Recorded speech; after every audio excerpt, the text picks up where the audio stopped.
नमस्कार प्रिय बच्चों, हम पूर्व में आपकी कृतिका पुस्तक पढ़े और व्याकरण के अध्याय भी हमने पढ़े। आज हम पुनः क्षितिज पुस्तक की ओर लौट रहे हैं और आज पद्य भाग से, जो आपका कविता भाग है, वहाँ से एक नवीन अध्याय प्रारंभ कर रहे हैं। और वह एक कविता है जिसके रचयिता हैं माखनलाल चतुर्वेदी, जिन्हें एक भारतीय आत्मा के उपनाम से भी जाना जाता है।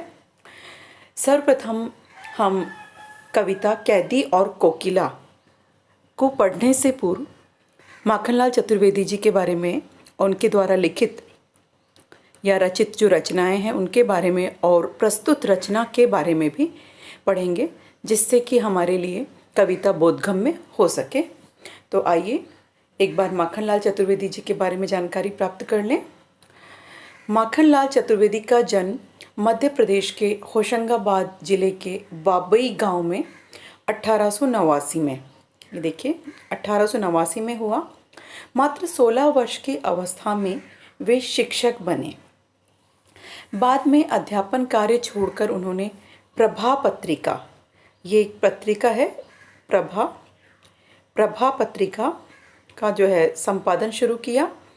वे देशभक्त कवि एवं प्रखर पत्रकार थे। कहने का अर्थ, माखनलाल चतुर्वेदी जो थे वो एक देशभक्त कवि थे और पत्रकार भी थे।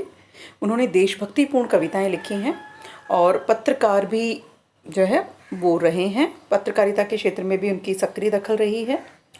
उन्होंने कर्मवीर और प्रताप का भी संपादन किया। कहने का तात्पर्य, प्रभा, कर्मवीर और प्रताप, इन 3 पत्रों का संपादन जो है वो माखनलाल चतुर्वेदी जी ने किया। सन 1968 में उनका देहांत हो गया। हिम किरीटनी, साहित्य देवता, हिम तरंगिनी, वेणु, लो गूंजे धरा उनकी प्रमुख कृतियां हैं। उन्हें पद्म भूषण एवं साहित्य अकादमी पुरस्कार से भी सम्मानित किया गया है। माखनलाल चतुर्वेदी की रचनाएं राष्ट्रीय भावना से युक्त हैं। जैसा कि हमने पूर्व में देखा कि वे एक देशभक्त कवि हैं, तो स्वाभाविक रूप से उनकी जो रचनाएं हैं वे राष्ट्रीय भावना से ओतप्रोत होंगी। उनमें स्वतंत्रता की चेतना के साथ देश के लिए त्याग और बलिदान की भावना मिलती है। इसलिए उन्हें एक भारतीय आत्मा, देखिए बच्चों, उन्हें एक भारतीय आत्मा के उपनाम से भी जो है जाना जाता है, या भारतीय आत्मा उन्हें कहते हैं। इस उपनाम से उन्होंने कविताएं भी लिखी हैं। वे एक कवि, कार्यकर्ता थे और स्वाधीनता आंदोलन के दौरान कई बार जेल गए। उन्होंने भक्ति, प्रेम और प्रकृति संबंधी कविताएं भी लिखी हैं। मतलब केवल देशभक्तिपूर्ण या राष्ट्रीयता से उत्पोत कविताएं ही नहीं, अपितु उन्होंने भक्ति, प्रेम और प्रकृति संबद्ध रचनाएं भी लिखी है। चतुर्वेदी जी कविता में शिल्प की तुलना में भाव को अधिक महत्व देते थे। कहने का तात्पर्य, वे भाव को जो है भाषा से अधिक महत्व देते हैं। उनकी कविताएं भावोत्प्रेरक हैं, उनमें भावना का तीव्र प्रवाह है। उन्होंने परंपरागत छंदबद्धता एवं तत्सम शब्दावली के स्थान पर बोलचाल की भाषा के साथ साथ उर्दू फारसी के शब्दों का भी प्रयोग किया है। माखनलाल जी की कविता में हमें जो बंधन है, छंदों के जो बंधन है, उनको, उनकी जो पुरानी परिपाटी है उसके स्थान पर छंदबद्धता ना होकर के छंद मुक्तता है, और तत्सम शब्दावली मतलब शुद्ध और जो क्लिष्ट शब्द है उनके स्थान पर बोलचाल के शब्दों का प्रयोग उनकी कविताओं में हमें देखने को मिलता है। इसके साथ ही उर्दू फारसी के जो शब्द हैं, जो कि दैनिक जीवन में बहुतायत के साथ व्यवहृत होते हैं, उनका प्रयोग भी माखनलाल चतुर्वेदी जी ने अपनी रचनाओं में किया है। ब्रितानी उपनिवेशवाद के शोषण तंत्र का बारीक विश्लेषण करती कैदी और कोकिला कविता बहुत लोकप्रिय रही। ये कविता के बारे में हम पढ़ रहे हैं, जो कि आपकी प्रस्तुत कविता है। इसमें ब्रिटिश जो अंग्रेज उपनिवेशवाद का जो शोषण तंत्र है उसका बहुत ही बारीकी के साथ इसमें विश्लेषण है।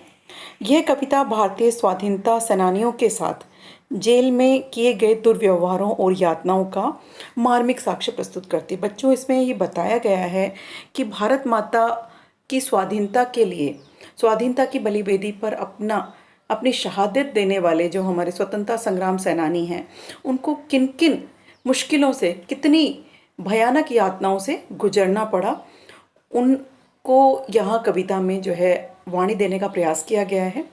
कवि जेल में एकाकी और उदास है। कोकिल से अपने मन का दुख, असंतोष और ब्रितानी शासन के प्रति अपने आक्रोश को व्यक्त करते हुए कहता है कि यह समय मधुर गीत गाने का नहीं बल्कि मुक्ति का गीत सुनाने का है।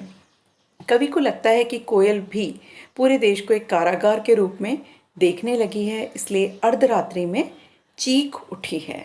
यहाँ कोयल एक तरह से कवि की सहानुभूति रखने वाली साथी के रूप में हमें दिखाई दे रही है, जो कि कवि को और जो स्वतंत्रता सेनानी हैं उनको देख करके दुखी हो गई है। सारे देश की दुर्दशा देख करके उसके मुख से अनायास ही अर्धरात्रि के समय चीख निकल पड़ी है। तो इस प्रकार से कविता जो है वो देशभक्तिपूर्ण और राष्ट्रीयता से ओतप्रोत है। धन्यवाद।